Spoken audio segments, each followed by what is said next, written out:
teman-teman.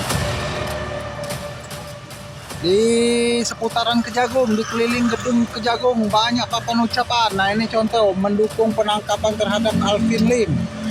Aliansi Warga Jakarta Barat, salah satunya Aliansi Warga Jakarta Pusat, Aliansi Warga Jakarta Selatan. Gabungan pengusaha. Pengusaha apa ini? Pengusaha telur asin. Ini serikat pengusaha. Serikat Pemuda Sunda. Banyak. Biasanya kalau kita sih, kalau tempat kita, daerah kita, kalau ngirim papan ucapan ini kan kalau ada undangan. Udah, itu aja ya. Kalau ada undangan, kita kirim papan ucapan, ya kan? Nah, inilah fenomena. Ini sekeliling gedung Kejaksaan Agung. Oke, ngerti kan? Ikatan Produsen Pupuk. Pupuk apa? Pupuk jagung, pupuk padi. Waduh, tahu lagi nih. Oke ya. Itu aja, udah paham kan?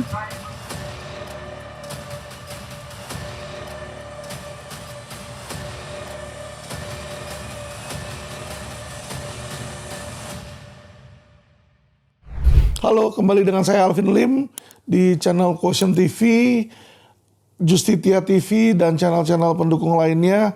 Teman-teman, hari ini saya mau memberikan update tentang laporan polisi yang dilakukan oleh para jaksa. Ada yang dari Riau, ada yang dari Jambi, ada yang dari Jakarta, ya. Nah, laporan polisi itu ya tentu yang namanya laporan polisi wajib menindaklanjuti, teman-teman, ya. Tapi ini ada beberapa hal yang saya mau kritisi, teman-teman, ya. Seperti yang saya sudah informasikan, saya menghina katanya. Oke lah, biarin aja.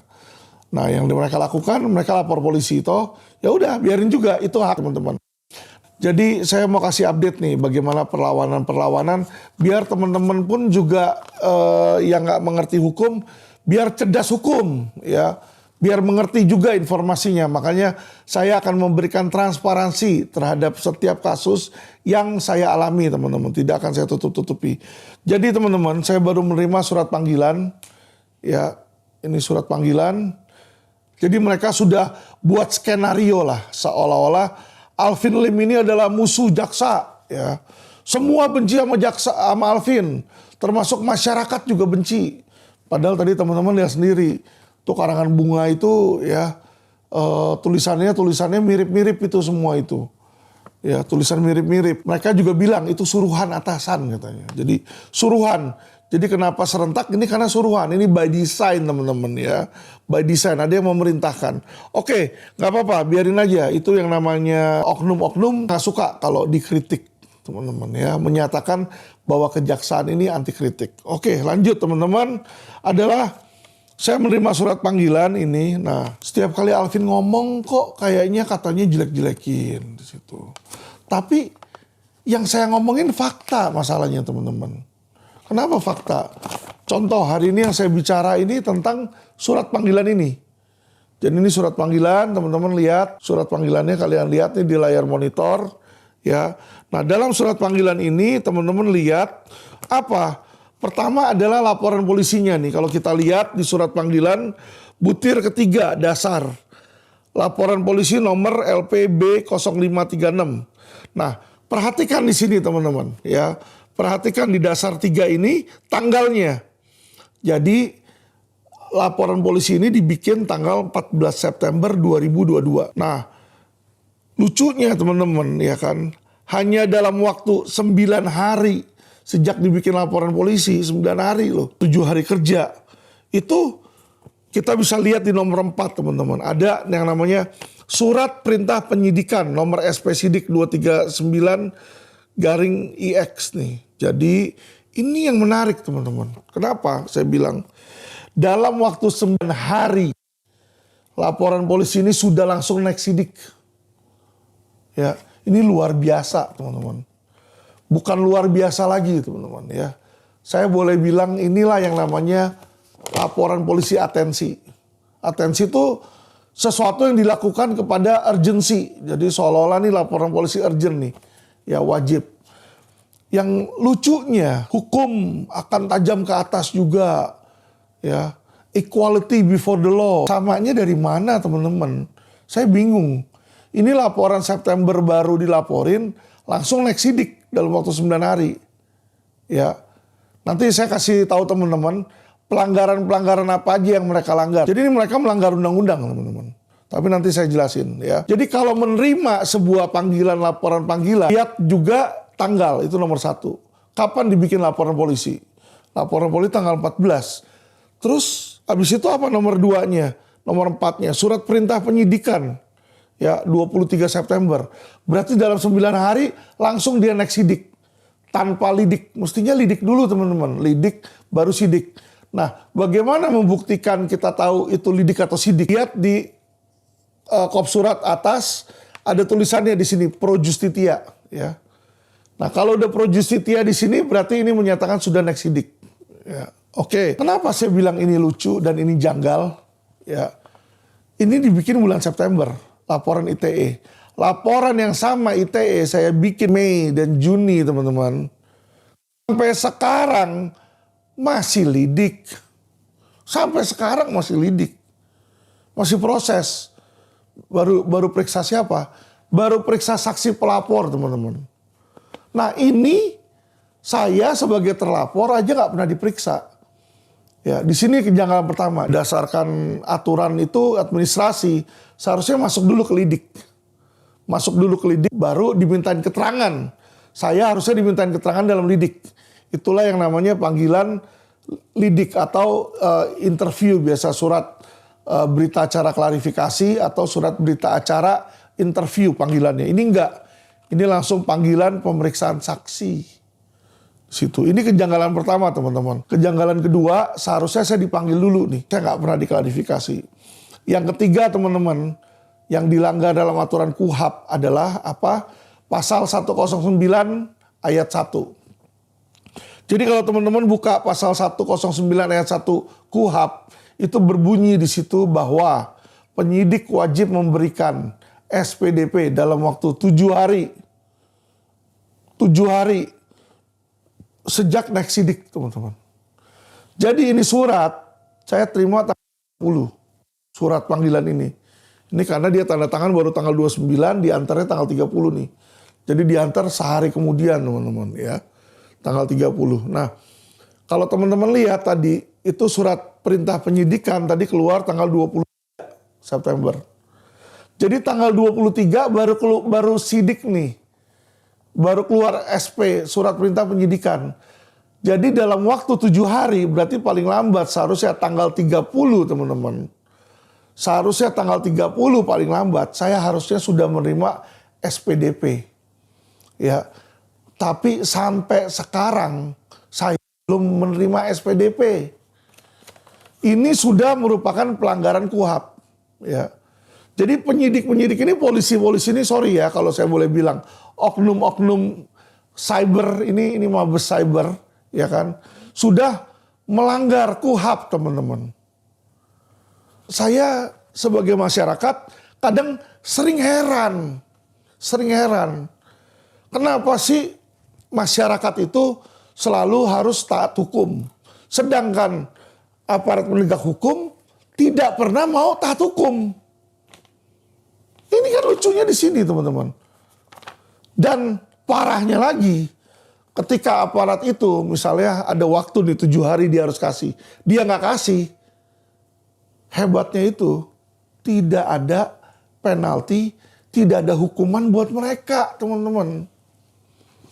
Disinilah kita melihat bagaimana aparat kepolisian yang kita cintai bisa menjadi oknum. Karena kenapa? Di dalam pekerjaan mereka hari demi hari yang mereka lakukan selalu adalah pelanggaran hukum, teman-teman. Jadi dia menegakkan hukum. Dia mau coba menegakkan hukum nih.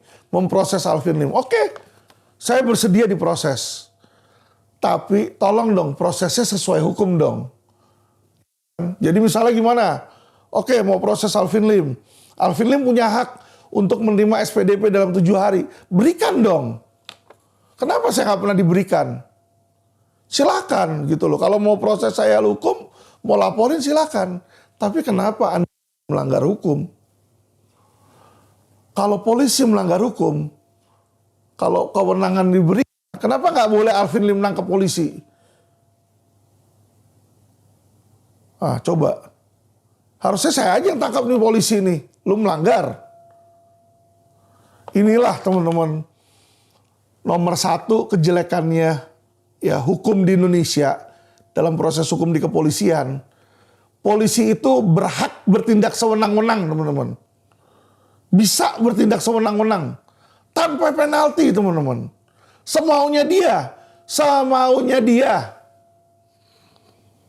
Semaunya dia, karena ini yang terbukti. Ya kan, oh LP yang ini ya udahlah, yang ini lidik dulu. Oh yang ini, wah udah kita langsung sidik ya. Ini ada apa langsung sidik? Saya nggak keberatan di proses hukum.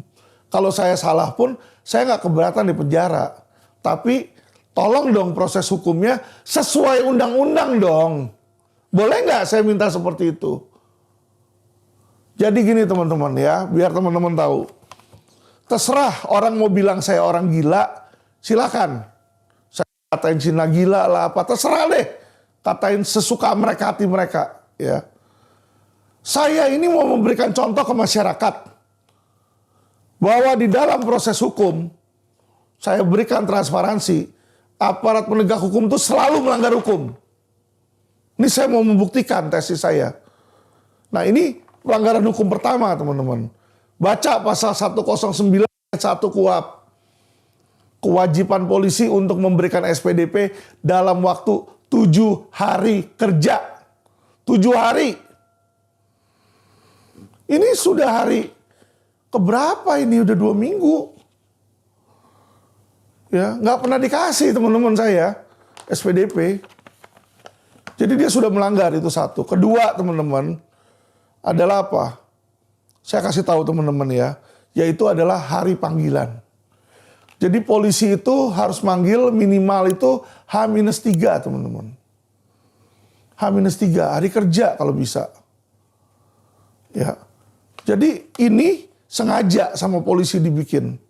Kalau teman-teman lihat di surat panggilan ini ditandatangan tanggal 29 September. Penerima tidak ada yang terima, dia main asal taruh aja. Ya, dia main asal taruh. Jadi dengan kata lain teman-teman, ini penyidik nggak peduli lu terima atau kagak. Emang gue pikirin kata dia. Ya, nggak ada penerimanya ini teman-teman, ini nggak ada tanda tangannya. Penerima ya kita lihat. Jadi kasar ngomong kalau Anda suatu saat dapat laporan polisi, tiba-tiba laporannya ditaruh aja di rumah, terus ternyata kalian nggak di rumah selama seminggu misalnya.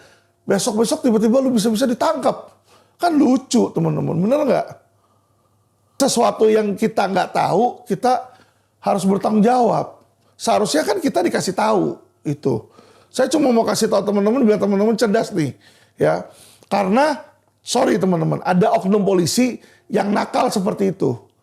Jadi sengaja udah langsung naik sidik kayak gini nih, dikirim panggilan 2 kali teman-teman. Jadi dikirim panggilannya ke rumah ke alamat yang salah, atau dia kasih ke RT RW atau kemana atau ke lurah yang kita nggak kenal. Jadi kita intinya nggak pernah terima nih surat undangan kayak begini, nggak ada tanda tangannya teman-teman, nggak pernah terima. Ketika nggak pernah terima, tiba-tiba, nah kamu 2 kali dipanggil nggak ada, tangkap tiba-tiba. Itu ada teman-teman yang kayak begitu. Jadi ini saya cuma mau kasih tahu teman-teman ya, praktek-praktek oknum-oknum brengsek teman-teman. Ini makanya saya udah bilang berkali-kali, ini semestinya nggak usah yang gini. Tapi ya susah lah kita ngapus ya. Nah berarti apa? Oknumnya teman-teman yang harus kita bantai, yang harus dibasmi. Oknum-oknum seperti ini yang sengaja. Jadi tiba-tiba tanpa lidik langsung naik sidik. Ini kan berarti nggak benar nih. Ada apa? Apakah oknum polisi ini terima suap atau ada kekuasaan seperti yang saya bilang teman-teman. Kalau sebuah laporan polisi jalan cepat banget, antara yang lapor ini penguasa atau pengusaha duit disogok.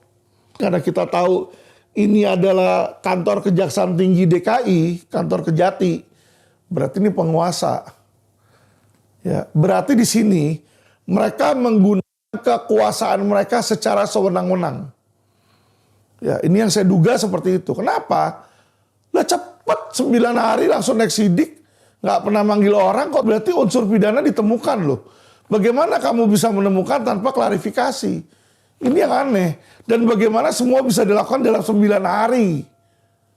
9 hari. 9 hari. Dari bikin laporan polisi aja, biasa kepanggilan si pelapor dipanggil, itu biasa 2 minggu di bin ops, Pak. 2 minggu biasanya di bin ops. Karena ini harus diregister dulu LP-nya. Ini 9 hari bisa langsung naik sidik nih.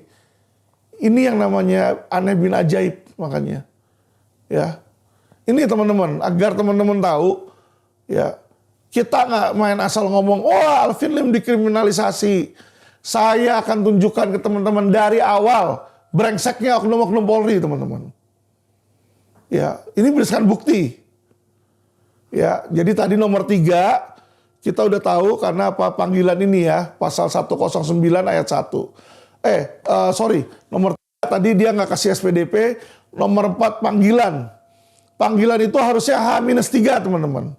Ini teman-teman, dia panggil saya ini tanggal 3 Oktober Senin. Senin dia panggil. Jumat malam tuh dia baru kasih ini ke kantor saya teman-teman. Kita tahu namanya kantor itu cuma buka Senin sampai Jumat. Senin sampai Jumat kantor buka. Misalnya teman-teman kerja di bank, cabang Bank Mandiri. Kalau Jumat itu orang udah nggak ada, Sabtu Minggu itu bank, ya kan? Dikasih panggilan Jumat, kan orang baru terimanya kapan? Senin. Jadi ini dikasih Jumat sore, ya kan? Untuk dipanggil Senin. Ini nggak H-3 ini. Sabtu Minggu itu nggak dihitung. Terus kenapa sebenarnya KUHAP? Saya kasih tahu teman-teman ya, ini pelanggaran yang nomor 4 dia. Kejanggalan nomor 4 ini, pelanggaran nomor 2 adalah dia tidak mengikuti panggilan H-3. Kenapa saya bilang seperti itu? Karena teman-teman, ya, kenapa dikasih waktu H-3? Karena ini ada kalimat terakhir di sini. Apabila saudara memiliki dokumen terkait laporan yang dibuat agar dibawa. Tujuan dari memberikan waktu kepada yang dipanggil adalah satu, mempersiapkan berkas-berkas. Ketika orang itu dipanggil polisi, dia memberikan keterangan. Karena kan di sini dipanggil nih sebagai saksi. Di sini saksi nih. Ya, tapi ini mah udah target teman-teman. Ya kan, targetnya untuk apa? Untuk dijadikan tersangka. Tentu saya perlu membawa dokumen-dokumen. Bagaimana saya bisa ke kantor kalau kantor Jumat tutup, Senin baru buka, sedangkan Senin di sini dibilang 3 Oktober jam 10 pagi udah harus ada di Mabes, teman-teman. Kantor buka jam 8, jam 9, jam 10 udah kesini. Terus kapan mau siapin dokumennya? Ya, ngerti ya? Jadi saya kasih tahu teman-teman ini trik-triknya oknum Polri, teman-teman. Ya, ini trik oknum. Ya, saya bicara oknum polisi-polisi yang brengsek lah. Kalau polisi yang baik nggak kayak begini. Polisi yang baik itu selalu biasanya ngasih malah 1 minggu. Jadi misalnya kita terima Senin ini teman-teman, dipanggil itu saya banyak terima yang kayak gitu. Ya, bahkan ada yang kasih 2 minggu. Diterima sekarang untuk panggilan 2 minggu ke depan. Jadi mereka memberikan banyak waktu luang kepada kita untuk mempersiapkan teman-teman. Tapi yang ini kagak. Kenapa saya bilang polisi brengsek? Jumat dipanggil untuk Senin. Ya, jadi ini sengaja biar kita nggak mempersiapkan dokumen.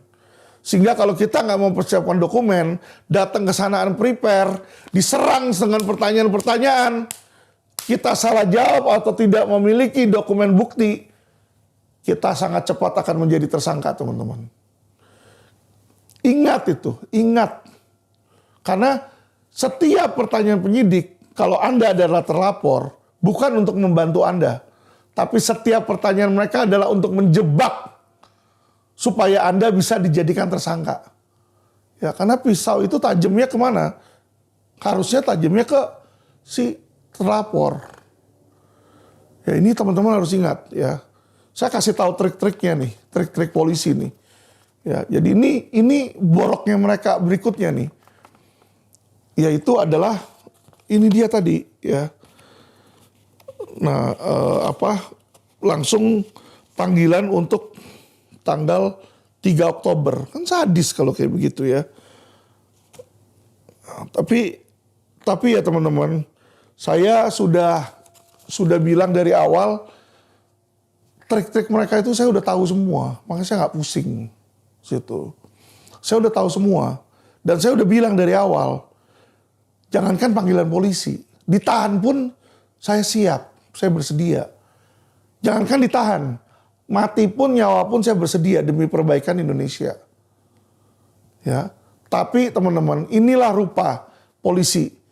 Jadi setelah Sambo aja nih, jadi Ferdy Sambo kan udah lewat. Oke lah kalau kemarin ada Ferdy Sambo yang buruk, katanya si Listio tuh akan ada perbaikan, ya kan? Polisi mau diperbaiki, oke lah kita tunggulah. Tapi ternyata nggak ada perbaikan teman-teman. Ini yang kayak begini gimana perbaikan? Antara polisinya nggak benar atau dianya memang nggak ikut atau nggak bisa patuh sama Listio. Ya kan Kapolri kan udah bilang, hukum tajam ke atas juga di situ. Dan harus jalannya sesuai aturan. Kok sekarang ada anggotanya nggak jalan sesuai aturan ya? Nah surat ini yang tanda tanganin teman-teman ya. Hebatnya langsung Direktur Pidana Cyber. Wow. Brigjen Asep. Hebat amat, jenderal bos yang langsung tanda tangan. Tanda tangan Kasubdit atau Wadir. Kasubdit paling-paling. Ini surat panggilan aja, surat panggilan yang tanda tangan langsung direktur jenderal langsung. Ya, jadi inilah apa yang dinamakan ya laporan polisi atensi. Jadi kalau teman-teman mau dikriminalisasi, ciri-cirinya kayak begitu. Ya, waspada. Kalau di sini tiba-tiba langsung pro justitia, baru laporan tiba-tiba langsung pro justitia, berarti Anda sedang dalam proses diatensi mau dijerat. Istilah kepolisian kerennya di TO, teman-teman. Jadi target operasi di situ. Ya, jadi apapun yang lu ngomong, dia akan coba cari celahnya untuk apa? Untuk jerat kalian. Apapun yang kalian ngomong, dia akan cari kelemahan kalian. Be very careful, ya. Saya mau informasikan ke teman-teman di situ. Ya, jadi di sini makanya kenapa sekarang ya Direktur Tipit ini si Asep Edi Suheri ini sebaiknya dicopot aja ini. Sebaiknya dicopot. Kenapa? Banyak laporan-laporan ITE nggak jalan sama sekali. Ini jalannya ekspres ini. Ada apa ini? Halo Pak Brigjen, ada apa Pak Brigjen? Pak Brigjen dapat duit kah? Kalau nggak dapat duit, dapat apa Pak Brigjen? Apakah dapat saling garuk nanti sama kejaksaan? Ya, apakah oke saya bantuin sini jerat Alvin, tapi nanti kamu bantuin saya ya kasus yang ini ya jaksa ya. Ada apa nih? Ada tukar atau ada apa nih? Saya mau mempertanyakan nih, saya tanya-tanya nih, saya bingung nih. Ya, ada apa nih Brigjen kayak begini nih? Ya, jadi Pak Kapolri, kalau Bapak mau nanti disalamin lagi sama Pak Presiden, Bapak mau dihormatin lagi sama masyarakat, Pak Kapolri, Anda harus tegas Pak Kapolri. Sampah-sampah kayak gini nih dibuang. Buang Pak Kapolri. Buang. Ngerti nggak Pak Kapolri? Sampah ini Pak. Kenapa saya bilang sampah? Karena dia tajam ke bawah, tumpul ke atas Pak. Buktinya simpel Pak. Laporan polisi ini dan laporan polisi yang saya laporkan. Laporan polisi yang saya laporkan ke Mabes lebih awal. Sampai sekarang proses Pak, masih lidik Pak. Ini langsung tiba-tiba udah sidik Pak. Ada apa? Ya kan? Orang-orang kayak begini, jenderal-jenderal kayak begini, ini yang bikin malu institusi Bayangkara, Pak. Oknum-oknum kayak gini. Yaitu oknum apa? Oknum yang tidak menerapkan equality before the law, Pak. Saya bersedia kok dihukum. Tetapi tolong dong, sama rata dong. Adalah dalam hal kalau saya melaporkan seseorang, sama saya dilaporin. Kalau saya ada bukti, saya punya proses dong. Kok saya punya nggak diproses, orang lain punya diproses. Dan orang lain ini diproses sangat cepat, langsung sidik, tanpa lidik. Kenapa saya punya laporan nggak bisa tanpa lidik juga? Ngerti nggak Pak maksud saya? Kenapa nggak sama perlakuannya? Ini yang saya jadi pertanyakan dong, yang kita pertanyakan sebagai masyarakat. Saya cuma mau ngomong ya, Pak Jenderal Kapolri yang terhormat Listio Sigit. Kalau saya aja yang seorang lawyer bisa dikriminalisasi kayak begini, bagaimana nasib masyarakat, Pak? Makanya nggak heran kemarin tanggal 5 atau tanggal 6 Oktober itu, Pak Presiden Jokowi ada video, ya kan, Anda tuh jadi ketawaannya masyarakat di situ. Kenapa? Dia datang salamin Andika di situ ya, waktu HUT TNI, Anda cuma dilewatin doang di situ. Ya mungkin aja, mungkin saja, mungkin kepala negara kecewa pada Anda. Saya pun kalau jadi kepala negara pasti saya kecewa sama Anda. Kenapa? Kenapa kecewa? Karena setiap kali ada kasus-kasus, ya kan, harus ngomong sama Anda berkali-kali. Dan sepertinya Anda nggak dengar. Kalau Anda dengar, Anda nggak tegas, Pak. Dan Anda tumpul, Pak. Kasus apa yang Arema aja meninggal 100 orang lebih. Apa itu yang disidik masa cecere semua di bawah? Paling tinggi Kabak Bin Ops, Kabak Opsnya doang paling tinggi. Kapolresnya kagak kena, apalagi Kapoldanya Niko Afinta. Anda tidak disentuh untuk penyelidikan. Harusnya diperiksa dong. Karena kenapa? Ada surat ke panitera pelaksana, dia juga ditembusin loh. Ya. Dan Anda sendiri yang bilang 2 ke atas akan diberantas. Ngomongan Bapak tuh hanya pepesan kosong, Pak. Makanya sorry Pak, sebagai masyarakat saya berhak untuk kecewa. Saya berhak untuk kecewa Pak. Dan saya juga udah males Pak WA Bapak. Ya, saya udah males WA Bapak. Kenapa? Percuma Pak. Bapak Presiden aja ngomong 4 kali ke Bapak untuk bersihin mafia tanah, sampai sekarang mafia tanah masih banyak kok. Saya berpikir, saya cuma berpikir ya Pak. Nggak tahu pikiran saya benar atau salah Pak. Kalau presiden aja yang adalah atasan Bapak ngomong 4 kali dicuekin, saya mikir lah terus siapa Alvin? Emangnya Alvin lebih tinggi dari presiden? Mau saya ngomong sampai mulut berdarah juga percuma. Apakah ini akan membuat perubahan bagi kepolisian RI? Ya, saya berbicara seperti ini ya, saya memberikan kritik untuk kebaikan Polri. Bukan untuk diri saya, Pak. Kalau untuk diri saya nggak akan takut ini, polisi. Saya udah bilang, terparahnya aja, ditahan aja, saya udah siap, Pak. Saya nggak takut itu, Pak. Tetapi, Pak, ini menunjukkan kebobrokan Polri, Pak. Bagaimana Polri itu masih tajam ke bawah, Pak. Tajam ke bawah, terhadap saya ini tajam. Tajam ke bawah Pak, tumpul ke atas. Ini yang masih ada Pak.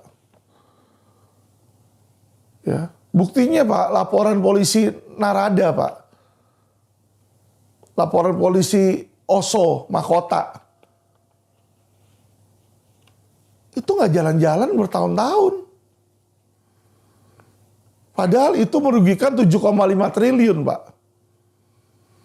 Pak Kapolri janji waktu itu saya akan perhatikan investasi bodong biar jalan.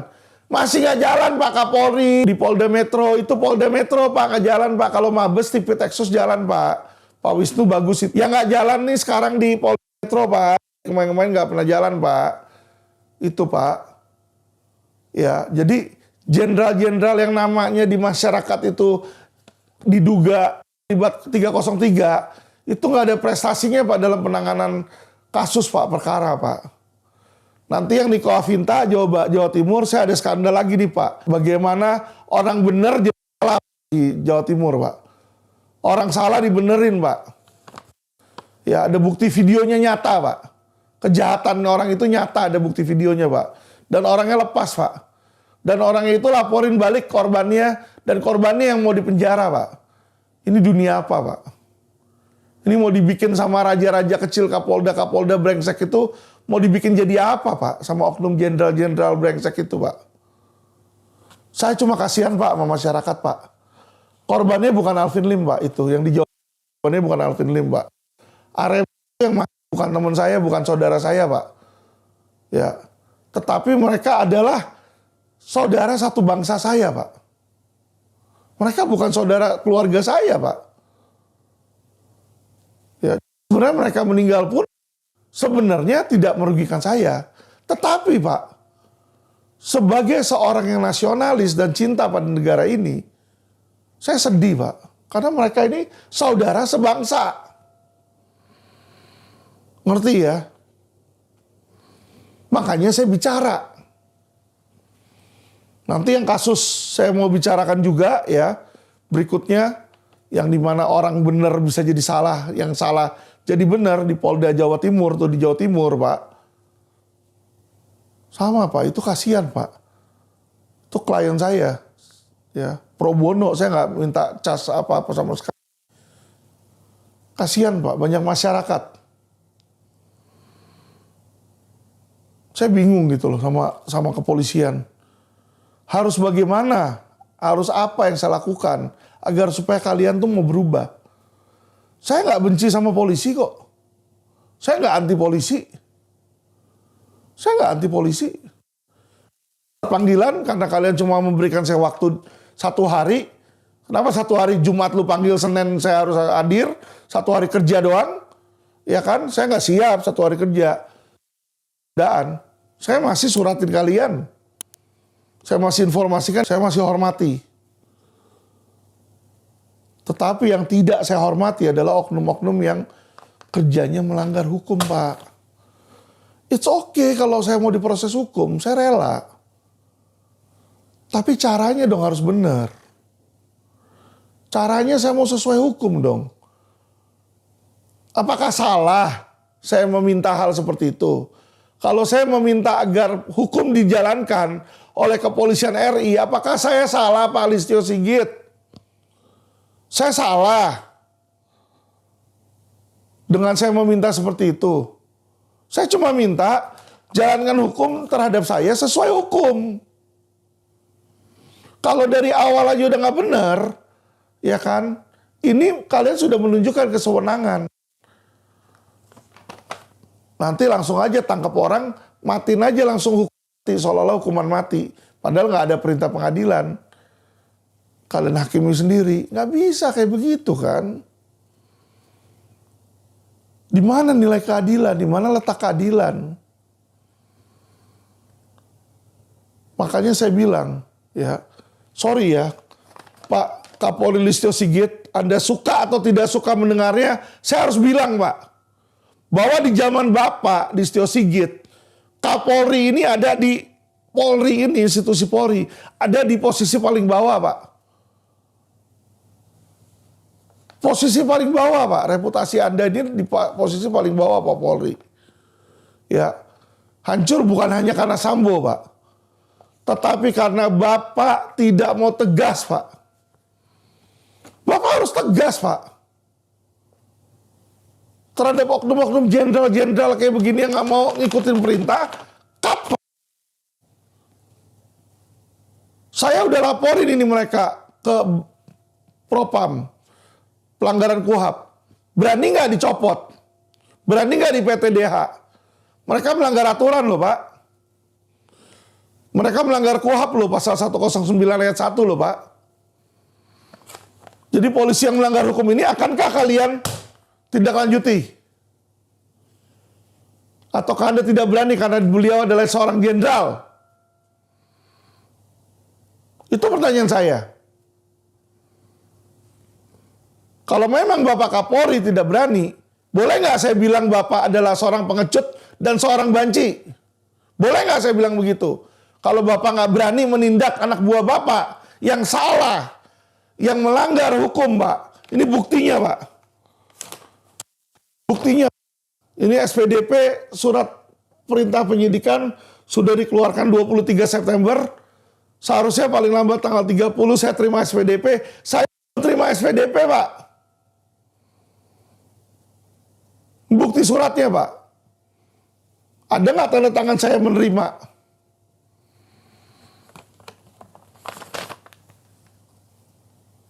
Jadi kalau Bapak tidak berani menindak anak buah Bapak, tindakan Bapak itu bukan tindakan yang jantan, Pak. Sorry, Pak. Mohon maaf, 1000 maaf, Pak. Bapak ini Kapolri, Pak. Bapak harus tegas kepada anak Bapak. Kepada saya tegas kok. Alvin, ikuti proses hukum. Saya ikuti proses hukum. Saya tegas. Bapak tegas, saya ikuti proses hukum, Pak. Saya salah, silakan hukum saya, Pak. Saya rela, Pak. Tapi anak buah Bapak salah, Pak. Bapak berani hukum nggak? Jenderal ini, Pak. Berani nggak, Pak? Ini yang tanda tangan ini jenderal, Pak. Ini yang penanda tangan ini Brigjen Asep Edi Suheri, Pak. Brigadir Jenderal Polisi. Ini sudah saya laporkan Propam, Pak. Pelanggaran. Berani nggak, Pak, dicopot, Pak? Berani nggak Bapak Kapolri copot, Pak? Kalau nggak berani, ya udah berarti Bapak kan hanya pepesan kosong. Sama. Kepolisian, kejaksaan. Saya kritik kok. Kejaksaan juga kemarin hilang itu aset-aset. Aset-aset bisa hilang yang di luar negeri. Kagak ada dalam dakwaan, apaan itu? Saya teriak juga kok. Demi apa? Demi masyarakat. Saya lawyer, tugas saya ketika melihat sebuah aset sitaan yang seharusnya ada dalam dakwaan tetapi tidak ada, saya berhak untuk teriak. Mau teriak di media sosial, media online, itu hak. Ya. Kalau kritik saya dibilang sebagai pencemaran nama baik, ya udah proses aja. Gak apa-apa. Saya bersedia diproses. Demi perbaikan bangsa, Pak.